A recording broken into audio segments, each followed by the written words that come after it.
Good evening. Good evening. Human history is packed with case after case of good people being rejected by those who knew them best. Beethoven, for example, had a rather awkward playing style and preferred to work at his own compositions rather than play the compositions of the classical artists of his day. Disapproving of his technique, his teacher called him hopeless as a composer. Albert Einstein did not speak until he was 4 and could not read until the age of 9.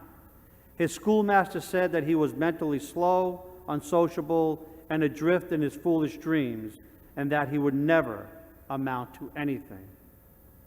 An expert once said of the great football coach Vince Lombardi, he possesses minimal football knowledge and lacks motivation.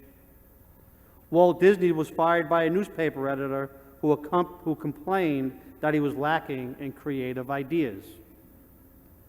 After Fred Astaire's first screen test, the memo from the testing director said, "Can act, slightly bald, can dance a little." Obviously, all of these people lived to contradict their naysayers and so excelled in their respective fields as to become a surprise to those who thought they knew them. Today we have Ezekiel, we have Paul, and we have Jesus.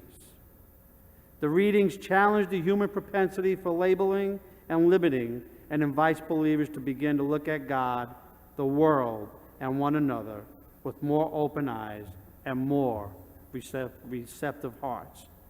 And the readings also challenge us to face rejection and hardship with prophetic courage. There's also a continued theme in the readings today that have gone on for the last 2 weeks, and that is faith. First, we have Ezekiel. We have the prophet telling us about his call, God's calling to him to go to a people and preach his word to an obstinate, stiff-necked, forgetful Israelite nation. He's being told that he's going to face rejection, persecution, and hardship. And we as Christians need to see this reading because it's telling us we who accept the way of Jesus and seek to follow it, we will also face indifference, hostility, contempt, scorn, and I could go on and on. Paul in the second reading gives us the same message and the same warning, that not only prophets, but apostles and missionaries will encounter hardships and rejection in their mission that they have. We in our baptism have received that mission of evangelizing, of being a prophet to those outside these doors who do not believe. And we all face that same rejection, that same hardship. Paul also tells us about the thorn in the flesh he's giving by God. Why? To keep him humble, to keep his faith strong, to trust not in his own things, not in his own strength, but to trust in God, that God will give him the words and give him the strength to achieve the mission that he has been given. Remember, Paul was a persecutor, and now he's become one of the greatest apostles. Who's going to listen to him? And then we have Mark today, telling us and showing us how Jesus went home to the people he knew and how quick they were to reject him.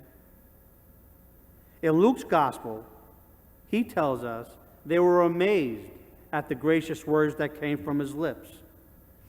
But despite their amazement, many people of Jesus' hometown of Nazareth did not accept him as a prophet because they knew Jesus and the family. They knew him only as a carpenter and from a poor family with no formal training in Mosaic law. Jesus was in some ways a scandal to his relatives. and his hometown failed to see the prophetic mission Jesus was called to. That did not stop him, though, because we know Jesus, from that point on, continued to go throughout the countries, around to all the neighborhoods, and preach the gospel, preach the kingdom of God being at hand. And in his rejection of that and doing God's will, look what happened.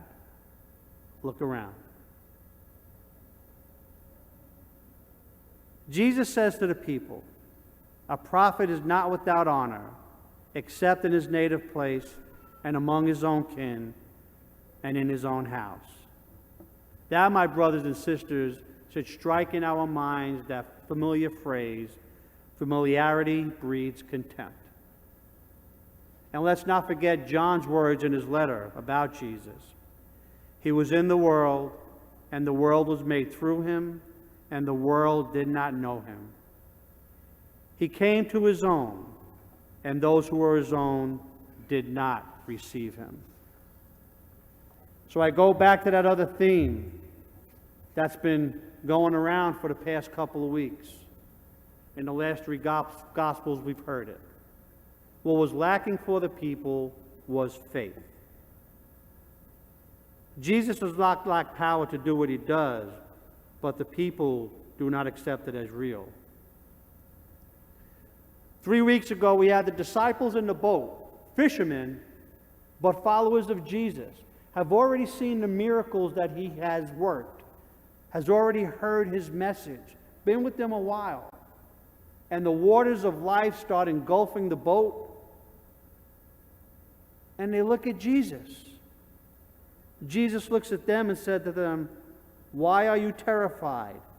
Do you not yet have faith?" Again, his followers, those who are with him. Then we go to last week, and we have that beautiful gospel of a woman who's been ill for 12 years and a synagogue official, not followers of Jesus, but those who heard through the grapevine, if you will, of Jesus' miracles, of his healing. The woman touches Jesus. Jesus looks at the woman and said, "Daughter, your faith has saved you." And when they came back to the synagogue official telling him his daughter had died, Jesus looks at the synagogue officials and says, "Do not be afraid, just have faith." And at the end of the gospel today, Jesus was amazed at the towns of Nazareth's lack of faith. That lack of faith that he encountered amazed and distressed Jesus. Unbelief is an obstacle to Jesus' power because his miracles are signs and works of faith. Another way to think of the reality of having faith is this: confidence in Jesus, what we call faith, is a channel of restoration, which means being open to God's actions in one's life. The power that Jesus possessed affects the cures described in the Gospels we hear, and most of all, in our lives today. Faith goes a long way. We come every weekend, we come every Sunday because we have faith that we will encounter Jesus in the readings, in the message, and most of all as we approach the altar. We have faith that Jesus has passed on to us his body and blood in the bread and wine that we receive. We have faith that Jesus is with us every day. And we have faith that Jesus will get us through when the waves of life are flooding our boat, when the sickness seems to be overwhelming us. We seek to touch and be healed.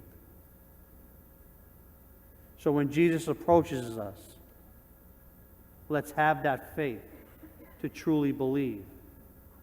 The faith of some people described in the Gospels enabled them to receive healing, just as a lack of faith easily thwarted the action of Jesus, as we hear today.